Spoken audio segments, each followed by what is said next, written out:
बिस्मिल्लाहिर्रहमानिर्रहीम। आयशा रज़ियल्लाहु तआला अन्हा से रिवायत है कि उन्होंने फरमाया कि रसूल अल्लाह सल्लल्लाहु अलैहि वसल्लम पर वही की शुरुआत सच्चे ख्वाबों की शक्ल में हुई। आप जो कुछ ख्वाब में देखते वह सुबह की रोशनी की तरह नमूदार होता। फिर आपको तन्हाई पसंद हो गई, चुनांचे आप गारे हिरा में तन्हाई इख्तियार फरमाते और कई कई रात घर तशरीफ लाए बगैर इबादत में लगे रहते।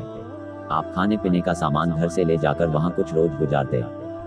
फिर खदीजा रज़ियल्लाहु तआला अन्हा के पास वापस आते और इतने ही दिनों के लिए फिर कुछ खाने पीने का सामान ले जाते। एक रोज जबकि आप गारे हिरा में थे, इतने में आपके पास हक आ गया और एक फरिश्ते ने आकर आपसे कहा पढ़ो। आपने फरमाया मैं पढ़ा हुआ नहीं हूँ। इस पर फरिश्ते ने मुझे पकड़कर खूब दबाया, यहाँ तक कि मेरी ताकतें बर्दाश्त जवाब देने लगी। फिर उसने मुझे छोड़ दिया और कहा पढ़ो। फिर मैंने कहा मैं तो पढ़ा हुआ नहीं हूँ। उसने दोबारा पकड़कर दबोचा, यहाँ तक कि मेरी ताकत बर्दाश्त से बाहर हो गई। फिर छोड़कर कहा पढ़ो। मैंने फिर कहा कि मैं पढ़ा हुआ नहीं हूँ। उसने तीसरी बार मुझे पकड़कर दबाया, फिर छोड़कर कहा पढ़ो अपने रब के नाम से जिसने तुम्हें पैदा किया, जिसने इंसान को खून के लोथड़े से पैदा किया, और तुम्हारा रब तो निहायत करीम है।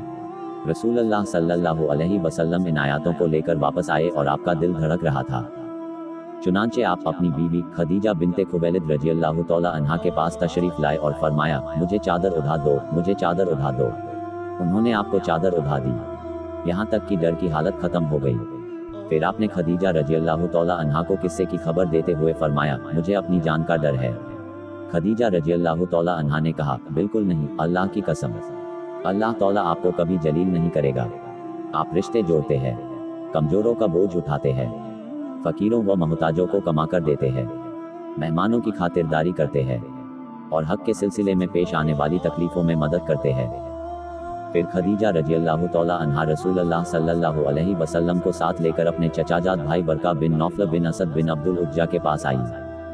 बरका जिहालत के ज़माने में ईसाई हो गए थे और इब्रानी जुबान भी लिखना जानते थे। चुनांचे इब्रानी जुबान में जितना अल्लाह को मंजूर होता इंजील लिखते थे। बरका बहुत बूढ़े और अंधे हो चुके थे। उनसे खदीजा रज़ियल्लाहु तआला अन्हा ने कहा भाईजान, आप अपने भतीजे की बात सुने। बरका ने पूछा भतीजे क्या देखते हो?